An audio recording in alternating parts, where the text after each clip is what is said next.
Lalu apakah jantung bengkak bisa disembuhkan dan apa saja gejala yang harus diwaspadai? Kita akan bahas bersama Dr. Renan Sukmawan, spesialis jantung dan pembuluh darah. Selamat pagi, Dok. Selamat pagi. Oke, dokter, Mas El. mungkin bisa langsung dijelaskan untuk jantung bengkak ini apa sih? Baik, Mas El dan pemirsa dimanapun berada, yang namanya jantung bengkak itu segala sesuatu yang membuat ukuran ruang jantung itu membesar. Kalau kita paham, jantung itu ada 4 ruang. 2 di sebelah kiri, 2 di sebelah kanan, 2 serambi, 2 bilik. Ya, jadi masing-masing 1 di kiri, 1 di kanan. Ketika salah satu ruang itu membesar ukurannya, oleh sebab yang tadi disampaikan, katup, ya, jantung bawaan, dan lain, maka size-nya akan membesar, ukurannya akan membesar. Itu kita bisa deteksi dengan paling mudah dengan ronsen misalnya dari awal, kemudian dari EKG, pemeriksaan EKG kita bisa deteksi, tetapi tidak menentukan. Yang menentukan adalah pemeriksaan ekokardiografi namanya. Ada batas minimal ukuran ruang-ruang tersebut, sehingga kita sebut sebagai ruang membesar apa tidak. Itu satu hal. Yang kedua, pembesaran harus dipahami, pembesaran jantung tidak selalu kelainan. Ada pembesaran jantung yang normal, pada atlet misalnya, ada juga yang kelainan. Saya kira itu yang kita akan bahas lebih lanjut, masing-masing itu. Nah untuk gejalanya sendiri itu seperti apa sih, Dok? Kita bicarakan dulu istilah kardiomegali ini kita sebut sebagai sign, tanda. Apakah itu penyakit apa bukan? Nomor 2. Kalau pada atlet itu bukan penyakit.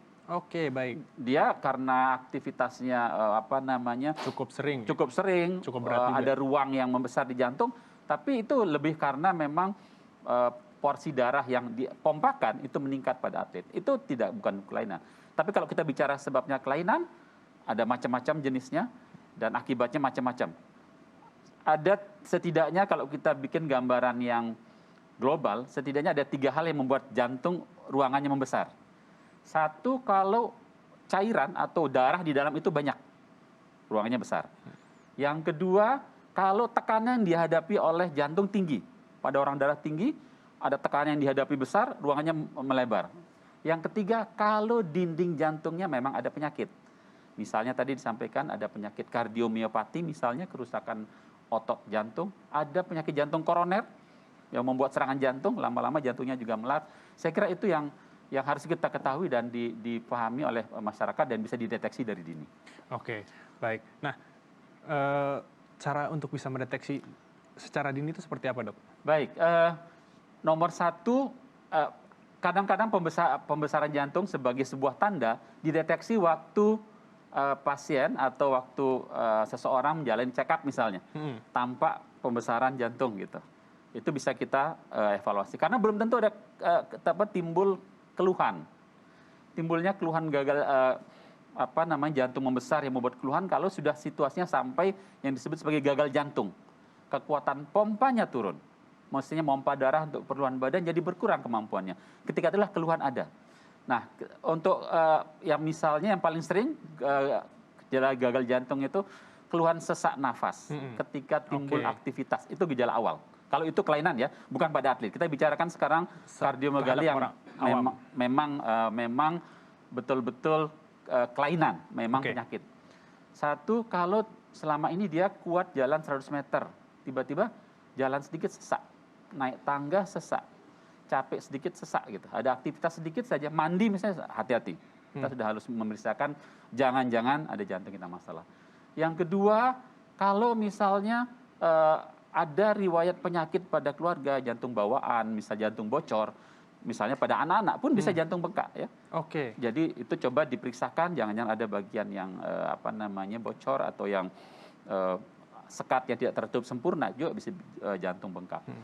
Yang ketiga, nah mungkin ini yang terjadi pada banyak orang muda misalnya, ada riwayat keluarga dengan penyakit jantung. Penyakit jantung misalnya serangan jantung pada usia muda, stroke pada usia muda. Coba dideteksi, periksakan, cek ke dokter. Kalau tampak dari ronsen atau EKG, ada tanda-tanda dipastikan dengan ekokardiografi. Eko itu seperti USG, kita bisa deteksi itu. Oke. Jadi banyak hal yang bisa kita lakukan untuk itu, sehingga kita bisa dari awal mencegah atau mengobati dari awal. Oke, berarti intinya meskipun itu hanya sesak nafas biasa, ada baiknya untuk mengecekkan ke dokter berarti, dok? Kira-kira begitu. Kalau kira-kira mulai ada gangguan pada saat aktivitas. Oke. Jadi misalnya seperti saya sebutkan tadi, jadi sebelumnya kuat ngapa-ngapain main bola begitu ya, kuat, kemudian futsal, tapi tiba-tiba sekarang mau lari aja seperti Sesek kayak berat. sesak nggak enak, nafas pendek. Oke, nafas pendek. Nafas Baik. pendek, jadi bahasa Inggrisnya shortness of breath. Jadi nafas kayaknya nggak plong.